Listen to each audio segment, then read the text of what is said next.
प्रश्न यह है कि श्री राम जी सच्चिदानंद घन परब्रह्म परमात्मा हैं, इस तत्व की, इस सत्य की अनुभूति कैसे हो? इसकी अनुभूति का साधन क्या है? तो बोले इसकी अनुभूति का साधन है गोस्वामी तुलसीदास जी महाराज की अपूर्व कृति श्रीमद् रामचरितमानस जी की शरण ग्रहण करना। रामचरितमानस का आश्रय ले लो तो इस तत्व की अनुभूति हो जाएगी। अब मानस जी में, मानस जी की कथा तो इसका साधन है ही है, पर मानस जी में श्री राम पर ब्रह्म परमात्मा हैं, इस अनुभूति का साधन क्या है?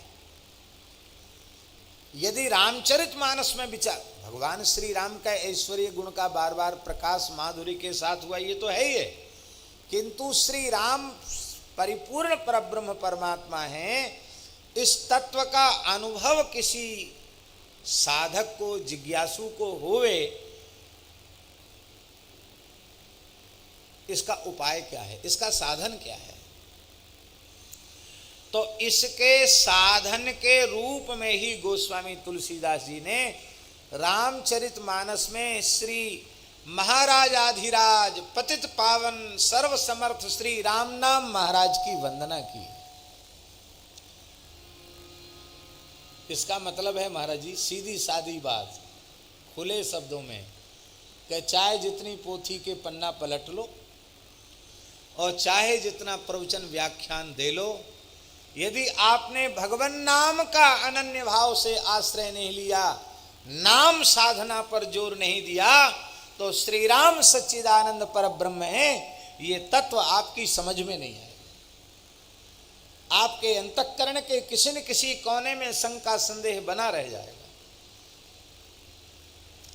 यही एकमात्र साधन है श्री राम नाम का दृढ़ता पूर्वक आश्रय। और ये साधन गोस्वामी जी ने कैसे निश्चित किया? केवल पढ़कर, लिखकर, सुनकर नहीं, इस साधना का निश्चय तुलसीदास जी ने स्वयं नाम महाराज की शरण ग्रहण करके किया। जन्मते ही राम नाम का उच्चारण किया और जब से होश संभाला तब से भजन में लग गए। और हमने संतों से सुना है कि 9 का संख्या में उन्होंने श्री राम नाम का जप किया, जिसकी चर्चा हम पहले कर चुके हैं। और नाम साधना के बिना, श्री राम नाम साधना के बिना ब्रह्मानंद का, ब्रह्म सुख का अनुभव स्वप्न में भी संभव नहीं है। इस बात को नाम वंदना के प्रकरण में गोस्वामी जी ने स्पष्ट कर दिया है। ब्रह्म सुख ही अनुभव ही अनूपा, अकथ अनामय नाम न रूपा, जाना चहि गूढ़ गति जेऊ, नाम जीह जप जान ही जो। अपनी जीह से, अपनी जिह्वा से राम नाम का जप करके और श्री राम जी के गूढ़ रहस्य को, तत्व को वे जान सकते हैं। 9 दोहा हैं राम नाम वंदना के। नाम वंदना के 9 दोहा हैं। 9 दोहा का मतलब होता है, 9 का अंक पूर्णांक है। इसका मतलब है ये परिपूर्ण। यदि आप अपने जीवन में परिपूर्णता चाहते हैं, भगवत तत्व का अनुभव प्राप्त करके, तो गोस्वामी जी के 9 दोहा का आश्रय ले लो, बल होगा।